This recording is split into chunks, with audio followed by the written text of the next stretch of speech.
All right, Warriors, Patriots, and Preppers. Want to get a video out there because I figure it's a little bit timely to do so. And that's going to be coronavirus misinformation. I find it very, very funny. You had Nancy Pelosi walking around the streets of downtown Chinatown talking about everything's okay, it's fine, there's nothing to worry about. Come visit downtown Chinatown and spend your money and go to the shops. Then the very next day, the city of San Francisco declares a state of emergency over the coronavirus. You can't make this shit up. These people are off their rockers, stupid. And that's where what I'm talking about, the misinformation, comes in. There are very few news sources and news stories that you should be trusting. I actually think you shouldn't be trusting any of them because they're going to delay the information, they're going to downplay the information, and they're not going to be giving you the real numbers. I think there's one good site to go to. That's going to be naturalnews.com. Mike Adams is doing a great job. He sources all of his information, so regardless about how you may feel about him or what the internet says his website is, he sources all his information. He compiles the key info for you, and then you could go follow those data points from there. I think your best bet is to do kind of like a bird's eye view on the information that you're getting, because really none of us, unless you're in the medical field and you're getting these confidential memos and stuff that they get, you might not have a great idea. And even some of those memos are pretty misleading.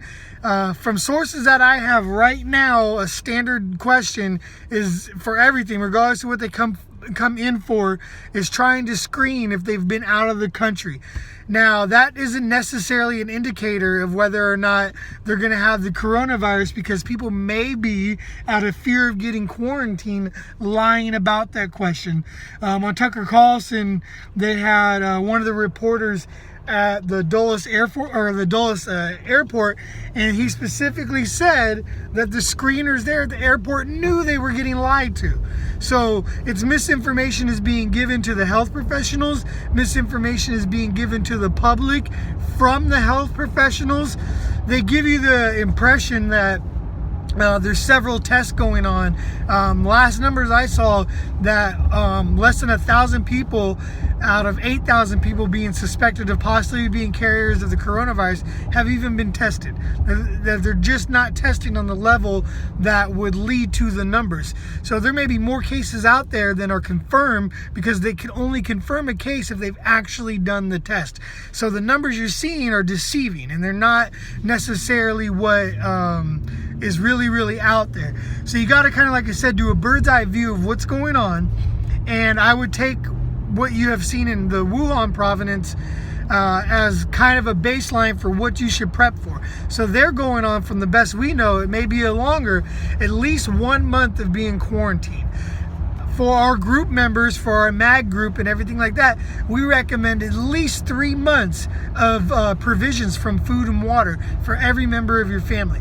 I think that should be the baseline point for you if you plan on being prepared for possibly getting quarantined. One other thing that we're doing right now is we are holding back on paying any debt. We are paying the bare minimums on everything that we have, so we have more cash reserves in case we need to stop going to work for a little bit, so we're able to make those payments going forward, and we don't have as maybe a big as financial hit as we might if we're not able to go to work. One of the other things that we're considering and we're taking precaution against is really making sure that we prioritize what are necessary bills. Me personally, the credit cards are not going to get paid. Then the cars, I'm always going to try to pay the mortgage. So if it gets really bad, there's an economy tank, we're not able to go to work. Those are kind of that's the way that things are going to go in terms of making sure that we have cash reserves to pay for food, to pay for additional water. We're pretty stored up in my family, been prepping for 10 years. And regardless of what happens with this virus, this is a great thing for you to realize and be mindful of. This is how it's going to happen. This is going to be a slow progression. I find myself second guessing things that I thought I knew were for sure. I've been prepping for 10 years and I had these hard lines in my head, or so I thought. I was like, man, if something happens within 100 miles, I'm going to do this and this and that. Well, I've backed that down to about 50 miles. So, something happens within 50 miles, the kids are going on lockdown, I'm still going to continue to go to work right up until the bitter end, mostly because I don't want to take, obviously with the work I do professionally, I'm going to take a pretty big financial hit regardless if the stock market collapses. The work I do is very dependent upon the economy, so if that takes a big dive, I might be screwed anyways, but I'm going to try to milk it for as long as I can. I'm going to be at the bug out location. The kids and wife are going to be at the main house, and they're just going to go ahead and hold up, ride it out as long as they can. I'm going to do the best I can because I have to interact with the public to not contract it, to just go to work, go home. If I got to wear a mask at work, socially it might be a little bit weird, but it's something that I'm going to do, and it's something that you got to get comfortable with doing too. There's going to be that social stigma. There's going to be that little bit of a weird feeling you have about putting a mask on, but you got to ask yourself, would you rather be kind of pointed at and looked at, maybe snickered at, or would you rather be healthy? And would you rather make it through any sort of pandemic, whether it's this coronavirus or not? There's going to be a point where you're going to have to make some decisions about whether you're comfortable or not being uncomfortable. And that's, to me, that's a whole lot of what prepping's about, is being prepared to be as comfortable as you can in an uncomfortable situation. And that's just part of the game. It's how it goes. I've been prepping for 10 years plus now.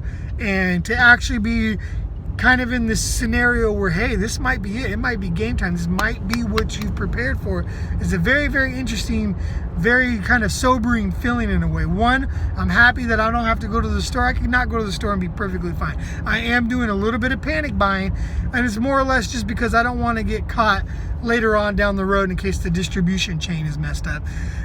To me, that's going to be one of the determining factors if this goes really long, is if the distribution chain is disturbed, and then again, if people are really, really getting sick and you have people in key infrastructure positions going down, and the power goes out. I think I'm pretty prepared to handle, a long-term power outage. I'm pretty prepared to handle a long-term pandemic. I don't know if I'm prepared to handle both together, because you're going to have different stress factors put on top of you at that point. So that's just kind of some food for thought, some information I want to get out there. You got to kind of really kind of read in between the lines, look at how long, these people in China have been under quarantine for, how long, you already got people in Italy who've been under quarantine for going on a week or 2 weeks already. So, when do they lift that? If the incubation period's a month, you might very, very well may be locked down for a month plus, just so they could get this virus to stabilize, the outbreak to come under control. One interesting story to look up too would be Typhoid Mary. You could Google search that. She could not, she was one of the super carriers for typhoid, could not get cured, kept spreading it. They put her in a special lockdown situation. So there might be some super carriers out there who don't exhibit any symptoms, who the virus lays dormant in them for longer, and they're still spreading it. It might be very, very, very hard to get this under control anytime soon. It might die out during the summer, come back during the winter. This might be kind of like a new normal for a while, is having these outbreaks of the coronavirus. So you got to be mindful of that. Take in all the information you can. One thing I do on my Facebook is, I've picked a major city's news organization on every country, or every state, and I have liked their page, and I set up alerts for it. So that way I'm able to get a good idea of what's going on in key areas all over the country. So I'm completely aware of what's happening.